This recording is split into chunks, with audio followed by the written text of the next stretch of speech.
I'm originally from Houston, Texas, and I grew up, my dad was a petroleum engineer and always grew up going with him out to the oil rigs. He would go out and work on the oil rigs in various parts of Texas. And so when I was a teenager, he started up a small oil company. He had been laid off from work, and so he decided, I'm going to start up an oil company and raise some capital and go drill an oil well.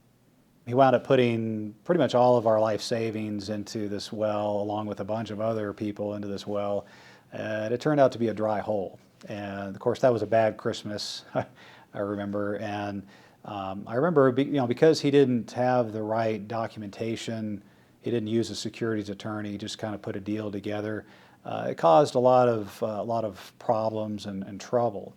And looking back on that, I remember thinking, boy, I certainly don't want to have other people have that same experience. I don't want to have that same experience. And I think that's what initially caused me to want to go to law school. I don't have any lawyers in my family. I'm the first lawyer in my whole family. In fact, when I told my folks I wanted to go to law school, they said, well, why do you want to ruin the family name, go to law school? Don't you know all the lawyers are crooks? And so anyway, I told them, well, I'm going to be a good lawyer. I'm going to go and try to help people. And so I knew that the securities law was the area that I wanted to practice in. Went to law school at BYU, or Brigham Young University in Utah. Married a gal from Utah, wound up having 4 beautiful kids that are still growing and keeping me busy. But the area of securities law is where I wanted to focus, and so I did 2 internships at the SEC. And so I decided to start my own practice and focus exclusively on securities law compliance, and I've been practicing now for 14 years.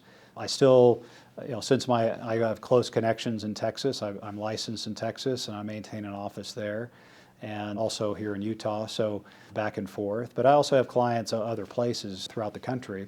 But I get a lot of satisfaction out of helping entrepreneurs, because entrepreneurs have enough on their plate already. The last thing they need to worry about is raising capital, or am I following all the rules? I mean, that's what I come in and help them do that. So that's just a little bit about me.